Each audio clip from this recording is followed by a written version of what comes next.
성령의 역사 마스터 클래스 60일 지성의 끝에서 마주한 신비 성 토마스 아퀴나스 2부. 여러분, 한 주간 주님의 은혜 안에서 평안하셨습니까? 성령의 역사 마스터 클래스 61번째 시간의 두 번째 이야기입니다. 우리는 지난 시간에 이탈리아의 명문 귀족 가문에서 태어나 가문의 모든 권력과 유혹을 뿌리치고 오직 진리의 길을 선택했던 침묵하는 황소 성 토마스 아퀴나스의 뜨거웠던 청년 시절을 함께 나누었습니다. 십자가 아래에서 눈물로 지혜를 구하며 신앙과 이성이 어떻게 아름다운 조화를 이룰 수 있는지 몸소 보여주었던 그의 초창기 생애는 우리에게 큰 감동을 주었죠. 오늘은 그 위대한 지성의 거인이 자신의 생의 마지막에 도달했던 인간의 언어로는 도저히 다 표현할 수 없는 장엄하고도 신비로운 하나님의 임재에 대해 이야기를 나누어 보려고 합니다. 여러분, 인류 역사상 가장 정교하고 방대한 신학 체계를 세웠던 천재적인 학자가 왜 어느 날 갑자기 펜을 꺾고 침묵을 선택했을까요? 그리고 그가 평생을 바쳐 기록했던 수만 장의 원고들을 가리켜 왜 보잘것없는 지푸라기라고 고백했을까요? 지식의 끝에서 마침내 하나님이라는 거대한 바다를 마주했던 토마스 아퀴나스. 그가 보았던 그 눈부신 빛의 정체와 우리 영혼이 마지막으로 도달해야 할 참된 안식의 자리는 어디인지 성령님께서 한 위대한 성자의 인종을 통해 보여주신 그 신비로운 은혜의 현장으로 지금부터 여러분을 아주 정중하게 초대하겠습니다. 이번 시간은 토마스가 쓴 신학 대전의 완성과 그 완성을 넘어선 살아있는 신비의 체험을 아주 세밀하게 다루어 보겠습니다. 토마스 아퀴나스는 파리 대학과 나폴리 대학을 오가며 당시 유럽의 모든 지성을 뒤흔드는 수많은 저술 활동에 매진했습니다. 그는 단순히 글을 쓰는 사람이 아니라 성령의 도구가 되어 하나님의 진리를 체계적으로 정리하는 거룩한 건축가와 같았습니다. 그는 한 번에 3명 이상의 비서들에게 각각 다른 주제의 내용을 구술하여 대필하게 할 정도로 초인적인 집중력과 지혜를 발휘했습니다. 사람들은 그의 머릿속에 도대체 어떤 거대한 우주가 들어있는지 경탄을 금치 못했죠. 그의 일생을 바친 역작인 신학대전은 하나님은 누구이신가로부터 시작하여 인간의 구원과 예수 그리스도의 성육신에 이르기까지 기독교 신앙의 모든 진리를 마치 거대한 산맥처럼 웅장하게 펼쳐놓았습니다. 토마스는 이 책을 쓰기 위해 아리스토텔레스의 철학을 복음의 언어로 번역했고 성경의 구절구절을 가장 날카로운 이성의 현미경으로 들여다보았습니다. 하지만 여러분, 토마스에게 이 모든 학문적인 수고는 결코 자신의 이름을 드러내기 위한 것이 아니었습니다. 그는 매일 아침 미사를 집전하며 눈물을 흘렸고 신학적인 난제에 부딪힐 때마다 제단 위에 머리를 대고 간절히 기도했습니다. 성령님은 토마스의 그 정직한 노동과 간절한 기도를 통해 교회가 수백 년 동안 길을 잃지 않고 걸어갈 수 있는 가장 안전하고도 튼튼한 진리의 이정표를 세우게 하셨습니다. 토마스는 학문이 곧 예배이며 지성이 곧 거룩한 헌신임을 자신의 펜끈 끝으로 매 순간 증명해냈습니다. 그러던 서기 1173년 12월 6일 토마스 아퀴나스의 생애를 완전히 뒤바꾸어 놓은 결정적이고도 신비로운 사건이 일어납니다. 당시 토마스는 나폴리의 성 니콜라우 성당에서 축일 미사를 집전하고 있었습니다. 그런데 미사 도중 성체 축성 기도를 올리던 토마스가 갑자기 멈춰섰습니다. 그의 눈은 무언가 말로 다할 수 없는 눈부신 환상을 보고 있는 듯 고정되었고 그의 영혼은 이 세상의 시간이 아닌 영원한 하나님의 시간 속으로 깊이 빨려 들어가는 것 같았습니다. 미사가 끝난 후 평소와 달리 토마스의 얼굴에는 형언할 수 없는 평화와 함께 무언가 거대한 압도감에 젖어 있는 듯한 신비로운 광채가 감돌았습니다. 그리고 그날 이후 토마스는 놀랍게도 평생을 바쳐 써오던 신학 대전의 지필을 완전히 중단해버렸습니다. 잉크는 말라갔고 펜은 책상 위에 놓인 채 다시는 들려지지 않았습니다. 당시 그 방대한 책의 마지막 부분인 성사론을 지필하던 중이었기에 주위 사람들은 모두 당황하고 걱정하기 시작했습니다. 토마스의 비서이자 가장 친한 친구였던 레지날도 수도사는 이 귀한 책을 미완성으로 남겨둘 수는 없다고 생각하여 토마스에게 간곡히 부탁했습니다. 선생님, 도대체 무슨 일이 있으신 겁니까? 왜 그토록 소중한 하나님의 진리를 기록하는 일을 멈추시는 것입니까? 제발 다시 펜을 들어주십시오.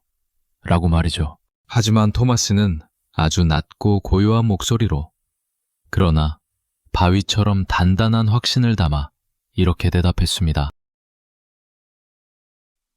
레지날도, 이제 나는 더 이상 쓸 수가 없네. 내가 미사 중에 보았던 그 신비로운 빛과 하나님의 살아있는 임재에 비하면 지금까지 내가 썼던 그 수많은 장의 글은 마치 타오르는 불꽃 앞에 마른 지푸라기처럼 보잘것없는 것이라네. 라고 말이죠. 여러분, 인류 지성사의 정점이라고 불리는 그 정교한 논리들과 장엄한 신학 체계가 하나님의 그 살아있는 신비 앞에서는 한 줌의 지푸라기에 불과하다는 고백이었습니다. 이것은 토마스가 자신이 한 일이 헛수고였다고 말하는 것이 결코 아니었습니다. 그것은 인간의 그 어떤 화려한 언어와 정교한 이성으로도 살아계신 하나님의 그 광대하고 눈부신 영광을 결코 다 담아낼 수 없다는 사실을 성령의 직접적인 조명 아래서 뼈저리게 깨달았던 것입니다. 최고의 지성인이 도달한 마지막 종착역은 결국 화려한 논리가 아니라 겸손히 입을 다물고 하나님의 광대하심을 응시하는 거룩한 침묵이었습니다. 선녀님은 토마스에게 지식의 끝에서 비로소 사랑의 시작을 보여주셨던 것입니다. 토마스의 몸은 급격히 쇠약해졌습니다. 하지만 그의 영혼은 그 어느 때보다 밝게 깨어 있었죠.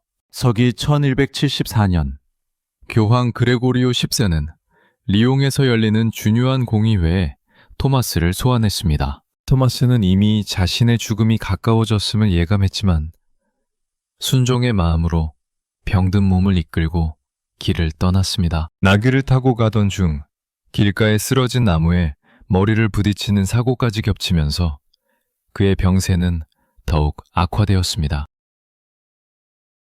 결국 리옹에 도착하지 못한 채 토마스는 근처의 포사노바에 있는 시토회 수도원에 머물게 되었습니다. 그곳의 수도사들은 당대 최고의 학자이자 성자인 토마스가 찾아왔다는 소식에 자신들의 거처를 내어주며 정성껏 그를 모셨습니다. 토마스는 그곳에서 평소 좋아하던 아가서의 말씀을 묵상하며 자신의 마지막 순간을 준비했습니다. 그는 수도사들에게 이렇게 부탁했습니다. 주님이 나를 찾아오셨으니 나에게 아가서의 그 달콤한 사랑의 노래들을 들려주십시오.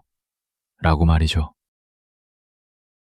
서기 1274년 3월 7일 아침 토마스는 마지막 성취를 영하며 감동적인 신앙 고백을 남겼습니다. 나의 주님, 나의 구원자이신 예수님, 나는 당신을 위해 공부했고 당신을 위해 설교했습니다. 내가 쓴 모든 글이 당신의 진리에 어긋나지 않기를 바랍니다. 하지만 혹시라도 부족한 것이 있었다면 오직 당신의 자비에 맡깁니다.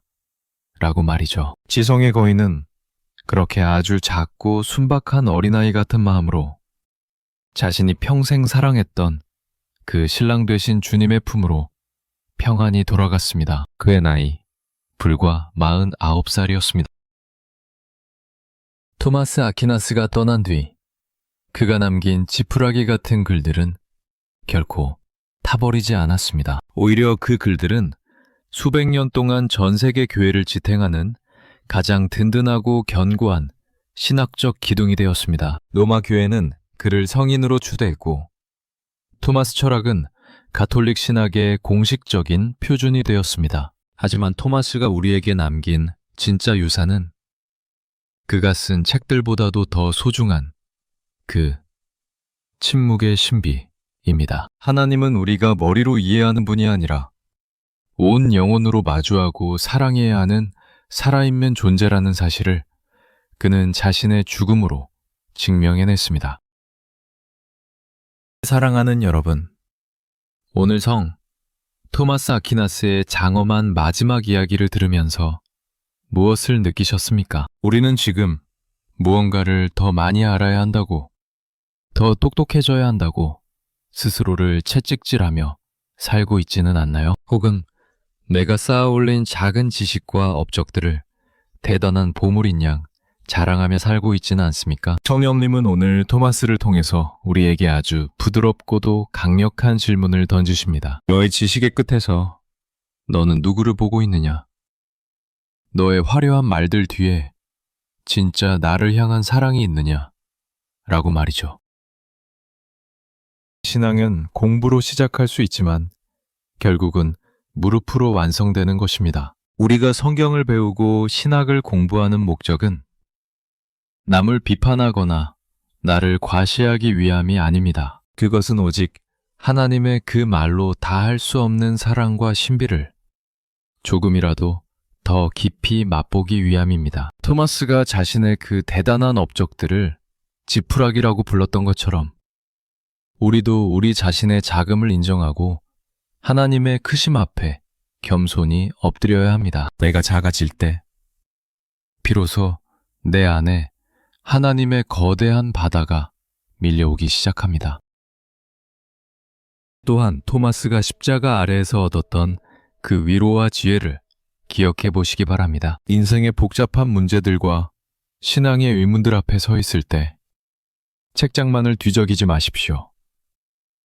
기도의 자리로 나아가 주님의 눈을 가만히 바라보시길 바랍니다. 성령님은 학자의 논리보다 더 명쾌한 하나님의 평강을 여러분의 마음속에 직접 부어주실 것입니다. 토마스가 경험했던 그 눈부신 환상은 멀리 있는 것이 아닙니다. 오늘 여러분이 드리는 짧은 기도 속에서도 진심 어린 예배 속에서도 하나님은 당신의 신비로운 임재를 선물로 주실 수 있습니다.